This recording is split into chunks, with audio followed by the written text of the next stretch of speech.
Поштувани граѓани, учесници на Народно-ослободителната војна. По новата светска историја, историјата на Европа и на нашите поднебја бележи два неодминлива менјиха, а тие се случија токму на денешен ден, 9 мај. Првиот светски менјик во 20. век е победата над најголемото зло во историјата на човештвото, фашизмот.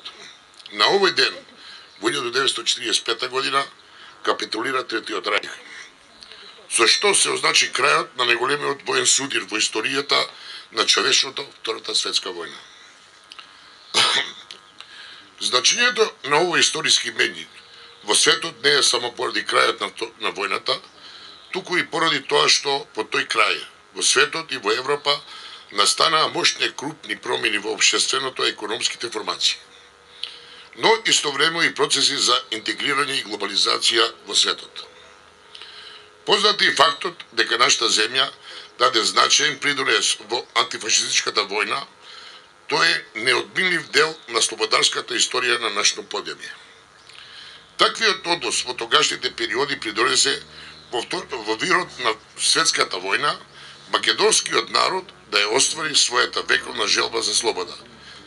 Тогаш, всушност, се остварија идентските идеали на македонскиот народ. Истите се втемелија со одлуките на Аснум во 1944 година, а се заокружија со прогласување на независноста на Република Македонија во 1991 година.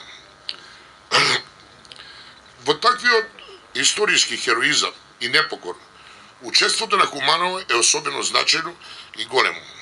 Тоа е нешто што и денеска нас не напојува со непоколебливиот дух да истраеме во напорите за зачувување на слободата, за праведно, современо општество, за општество со светли потекози, за брз економски, социјален, културен развој. На патот за интегрирање во просперитетните европски и светски трендови. Како мултиетничко општество и во нашата држава и во општината Куманово назначено е тоа што нашата историја ни остави вечен идеал, заедништво и слогата меѓу сите народи кои живеат во Република Македонија. И во нашата општина за тоа нешто најдобар и најнов показ е терористичкиот атак кој се случи токму на денешен ден минатата година, а кој не успеа да внесе раздор и меѓуседни судри меѓу граѓаните од различни националности и припадности. Таков однос, сигурен сум, кумраци ќе го негуваат и во иднина. Секогаш кога некој ќе се обиде да направи меѓунационален судир на нашето подрачје, односот на нашите граѓани во ваквите настани е високо свесен, бидејќи во нив постои свес, изградена низ претходните временски периоди, дека само слогата е просперитет за сите, а злото е несечен не само за едни, туку повторно за сите наши граѓани. Вториот менјик во поновата европска историја кој се случи на денешен ден е формирање на денешната Европска унија, кон која се стреми нашата држава.